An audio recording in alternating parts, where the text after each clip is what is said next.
Le CHAN est un peu différent de la CAN à mon avis, parce que le CHAN, nous ne l'avons pas voulu. Véritablement, on nous l'a imposé.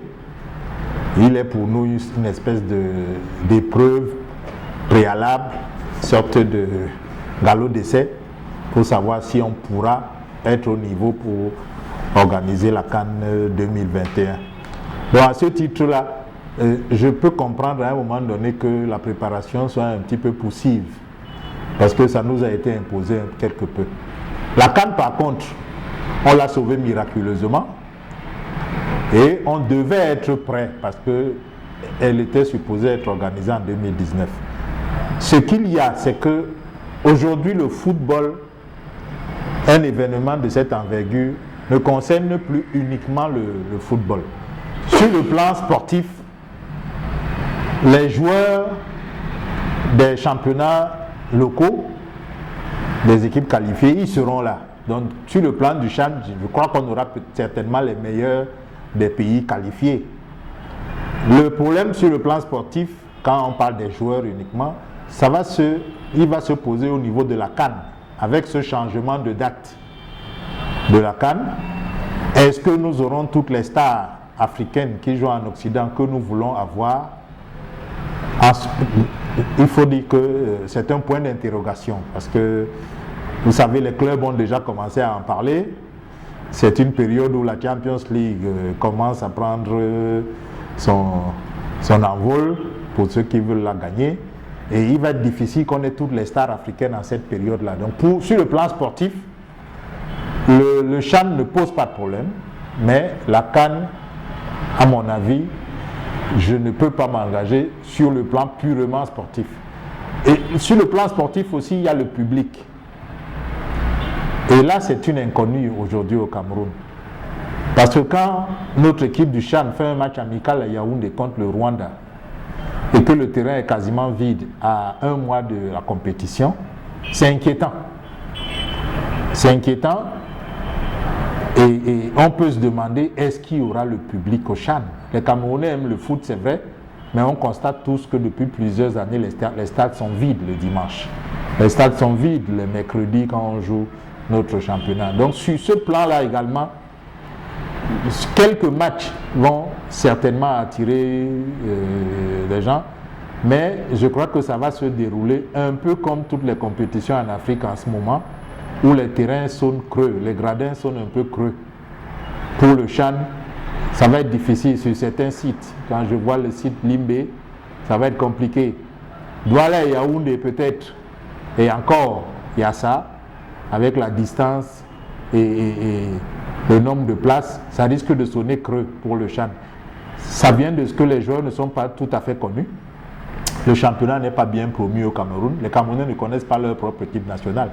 Donc ça va être difficile, il n'y a pas de vedette, il n'y a pas un joueur ciblé que tu veux aller voir, et ça pose quand même quelques problèmes sur le plan sportif. Maintenant, sur le plan organisationnel, ben là aussi c'est compliqué, parce que le CHAN, on ne le perçoit pas encore, on ne sent pas encore qu'on a une compétition qu'on va organiser. Il n'y a pas d'affiche, la communication est timide. La CAN, c'est les doutes qui dominent. Quand les gens ont des doutes comme ça, est-ce que sur le plan organisationnel, ça facilite les choses? Je ne pense pas. Donc, là encore, sur le plan de l'organisation, il me semble que ça va être très, très, très difficile. Mais pour moi, je vais vous le dire avec franchise, je pense que l'élément majeur, ça va être le climat sociopolitique au Cameroun. Ce climat sociopolitique qui fait que une certaine frange de Camerounais, quoi qu'on le dise, souhaite que ces deux événements échouent pour les mettre sur le dos d'un échec supplémentaire du pouvoir en place. Et tant que les camps seront tranchés comme ça au Cameroun, entre les partisans du pouvoir et les adversaires du pouvoir, il va être difficile qu'un événement rallie tout le monde. Donc, cette division ont atteint le foot qui était le ciment national. Aujourd'hui, cette division ont atteint le foot et l'exacerbation des tribalismes, etc., n'a pas arrangé les choses. Donc, vraiment, moi je pense que le climat sociopolitique, le climat sécuritaire va être une donnée très importante. parce que dans le climat sécuritaire, il va s'ajouter le coronavirus, dont des rumeurs commencent à trouver des malades au Cameroun. Et là, ça va être une autre donnée. C'est pas évident. Je plains les organisateurs d'ici, mais en tant que Camerounais, eh bien, nous souhaitons tous que ça se passe bien, mais ça va être très difficile, sincèrement. Le CHAN, c'est dans un mois. Lui, il va se jouer certainement. La CAN, ça va être encore plus compliqué. On va regarder la situation du pays.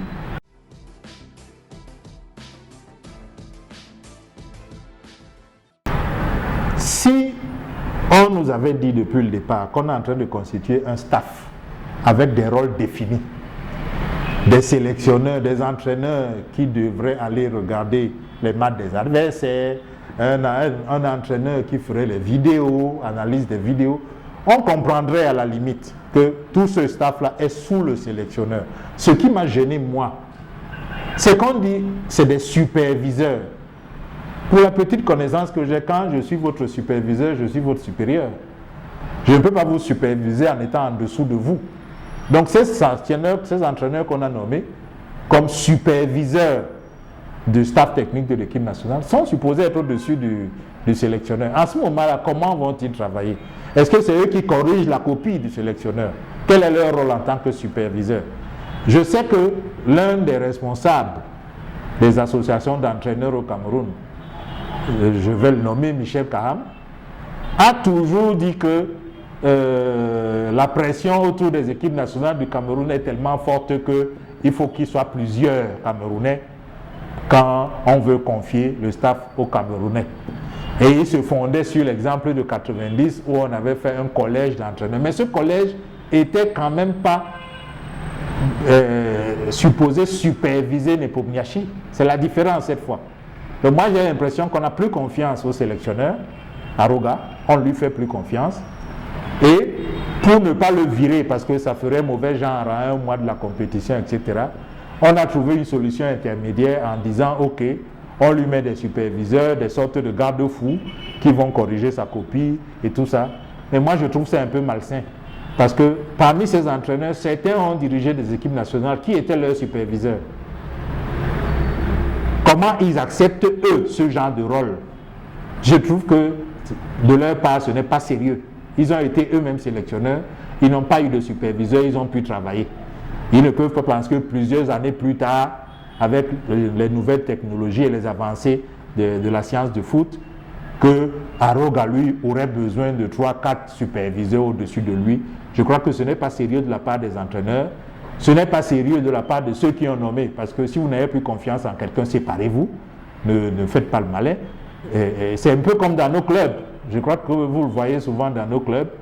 Quand on veut se séparer d'un entraîneur, on le nomme directeur technique.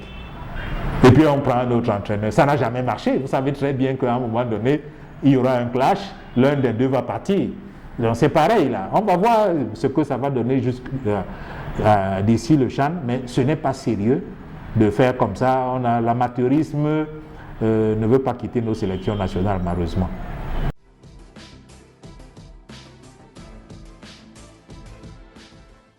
Mais je pense que c'est un vieux scandale maintenant. Il commence à être vieux. Les histoires de sacs de ciment à 17 000, de véhicules, de camions de sable à 700 000 francs, ça commence à faire quelques années. Et on rêvait encore d'organiser la CAN 2019. Non, c'est évident qu'il va y avoir des scandales. Le scandale de Piccini, ça va être un scandale forcément. Je ne sais pas comment ils ont brodé tout ça pour qu'on enlève Piccini, qu'on mette McGill, et quand McGill arrive, il recommence des travaux que Piccini était censé avoir terminés. Tout ça trahit forcément un certain nombre de malversations qui vont être mises à nu le moment venu. Mais quand vous regardez le coût de ces stades-là, d'ailleurs vous remarquez bien que parfois on ne parle pas beaucoup de complexes alors que c'est des complexes. On nous oriente beaucoup plus sur le stade. Aucun n'est livré. Aucun de ces stades, à ma connaissance, n'est livré. On nous dit tous les jours qu'ils sont achevés. Cameroun-Rwanda devait se jouer à Douala, au stade de la réunification, à Japoma même, nous a-t-on dit. Apparemment, le terrain n'est pas prêt. Est-ce que pour le CHAN, les terrains seront prêts. Donc on va jouer. Les premiers matchs sur ce stade, ça va être les matchs du CHAN. C'est quand même un risque, à mon avis. On aurait dû tester ces pelouses, voir un peu si elles peuvent tenir. Surtout que le CHAN, on l'oublie assez. Pour Douala, par exemple, la période des orages a commencé d'ailleurs. Il y a quelques orages qui arrivent. Mars, avril, il y a quelques orages. Est-ce que la pelouse va tenir? Est-ce que les eaux s'écoulent? Normalement, quand on a fini de jouer, ce n'est pas fait. Mais tout ça, nous savons qu'il y a eu beaucoup de pôles de décision entre la task force à la présidence, le ministère des Sports lui-même, les marchés de gré à gré. Vous avez vu que c'est le ministre des marchés publics qu'on a enlevé lors du dernier remaniement parce que, paraît-il, il exigeait le respect des procédures et on estimait qu'il enquiquinait un peu, on était pressé.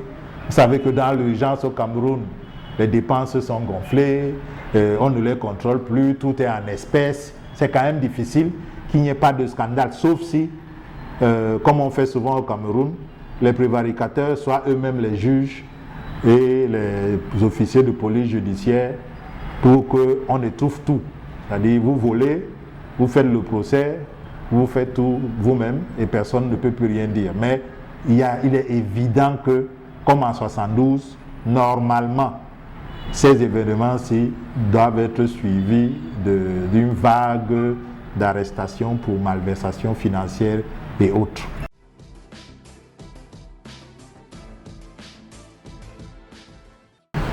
Je vous assure que quand j'ai lu la demande d'explication, ma première réaction, ça a été un éclat de rire. Un éclat de rire, pourquoi? Parce que le Cameroun sort de 2 comités de normalisation. 2 comités de normalisation, pilotés par des juristes, nous a-t-on toujours dit, de très haut vol. Comment fait-on pour sortir de 2 comités de normalisation et l'équipe nationale Fagnon n'a pas un organigramme formel, un organigramme clair, avec description de postes et tout? Comment ça peut se faire? Qu'est-ce que la normalisation a donc normalisé, pour parler ainsi? Donc moi, ça m'a fait rire, parce que ce genre de choses même, que cette demande d'explication soit publique, c'est honteux en plus. Parce que notre administration est devenue hyper poreuse. Vous ne pouvez pas, secrétaire général d'une fédération, servir une demande d'explication à quelqu'un qui travaille sur votre responsabilité et que cette demande d'explication se retrouve sur les réseaux sociaux et personne ne sera puni comme d'habitude, alors qu'on sait pertinemment qui a eu accès à cette demande d'explication. Qu'est-ce qui se passe dans notre administration? Ça montre qu'on n'a plus des gens qui sont formés véritablement à l'administration. Je me demande comment on peut s'entourer de ce genre de collaborateurs qui ne savent pas qu'un document, une demande d'explication est un document individuel. C'est servi à un individu bien précis. Même son collègue n'a pas accès à sa demande d'explication. Mais nous l'avons sur les réseaux sociaux. C'est publié de façon allègrement, parfois par des gens qui ont des accointances avec la fédération. Et ça ne gêne personne. Moi, ça me gêne d'abord qu'il y ait une demande d'explication individuelle sur les réseaux sociaux. C'est la première gêne. La deuxième, c'est que le motif que je vois dedans, c'est que quelqu'un a outrepassé ses fonctions, il ne connaît pas sa place. Il a fait une déclaration à la télé qui lui a permis d'aller faire des déclarations, qui le lui a interdit. On lui a donné un job description où on lui a dit c'est interdit que tu ailles discuter avec la presse. Monsieur Ferdinand Makuta est venu avec Conchesao, le sélectionneur. Et depuis l'arrivée de Conchesao jusqu'à la signature du contrat, on a vu qu'il était en première ligne. Je n'ai pas vu une seule image, une seule photo de Conchesao où il n'y avait pas Ferdinand Makuta à côté de lui. Ça montrait qu'il a joué un rôle important dedans. Dans son recrutement, dans la négociation de son contrat, il a joué certainement un rôle important. Alors, comme nous n'avons pas d'organigramme formel, je pense que les autorités, le ministère et tout ça, ont été embarrassés. Qu'est-ce qu'on fait de Ferdinand Makuta? Il faut lui trouver quelque chose. On a dit agent de liaison, ce qui ne veut rien dire au sein des Lions Indomptables. Les Lions Indomptables, sur le plan, je peux même dire informel, parce que toutes ces fonctions-là, moi, je n'ai jamais vu l'organigramme formel des Lions avec description de poste. le chef d'État a sorti un décret, certes, mais quand le décret sort, il faut maintenant que chaque poste ait son job description. Jusqu'où va ton rôle, jusqu'où il s'arrête. Dans une structure de management, vous savez que chaque collaborateur, chaque collègue est client et fournisseur des autres. Ça veut dire que chacun doit savoir quelles sont ses limites et quelles sont ses relations horizontales et hiérarchiques. Personne ne peut me faire croire que Makota ne sait pas que dans une structure, il y a des relations hiérarchiques. Alors, s'il a pris sur lui de dire ce qu'on lui reproche dans la demande d'explication, je n'ai pas vu son interview en question, s'il a pris sur lui de dire que lui il est au-dessus du coordonnateur et que le team manager est son obligé, comme c'est écrit là-dessus, ben, quand il va répondre à la demande d'explication, on saura. Mais quand il va répondre, qu'est-ce qu'ils vont en faire? Du moment où ils ne lui ont pas défini un rôle bien précis. C'est à ce moment-là qu'on va commencer à définir le rôle de l'agent de liaison des lieux indomptables. C'est à ce moment qu'on va savoir qui est son supérieur hiérarchique direct. Parce qu'on a une équipe nationale où le ministère nomme des gens et la FECAFOOT en nomme d'autres. À un moment donné, on ne sait plus qui est au-dessus de qui. On a vu ça avec les team presse à un moment donné, où on a nommé un super team presse qui devait utiliser le personnel du département communication de la FECAFOOT. Je suis chef de département, il y a un individu qui ne travaille pas à la FECAFOOT, mais qui a le droit d'utiliser mon personnel pour le mettre en mission, pour couvrir les matchs des Olympiques, pour couvrir les matchs féminins, etc. Quand vous voyez ce genre d'organisation, est-ce que c'est possible de gérer dans ces conditions? Non. C'est un amateurisme terrible. Et là maintenant, c'est mis à nu comme ça, avec une demande d'explication honteuse sur les réseaux sociaux. J'attends de voir ce qui va se passer. Mais la presse s'en est déjà emparée, les réseaux sociaux s'en sont emparés, ça va aller dans tous les sens. Malheureusement pour les acteurs, eux-mêmes aussi, ça leur apprendra à être rigoureux. Quand on veut vous recruter quelque part, si on ne vous a pas donné un job description, demandez-le vous-même, au moins. Comme ça, vous saurez ce que vous avez à faire. Vous ne pouvez pas commencer à travailler sans savoir ce que vous avez à faire et les limites de votre poste. Malheureusement, c'est ce qu'on voit. Après 2 comités de normalisation, c'est une honte. Qu'est-ce qu'on a normalisé? Peut-être qu'il faudra un 3e comité de normalisation, faire à ce moment-là de responsables de ressources humaines qui vont nous faire un organigramme.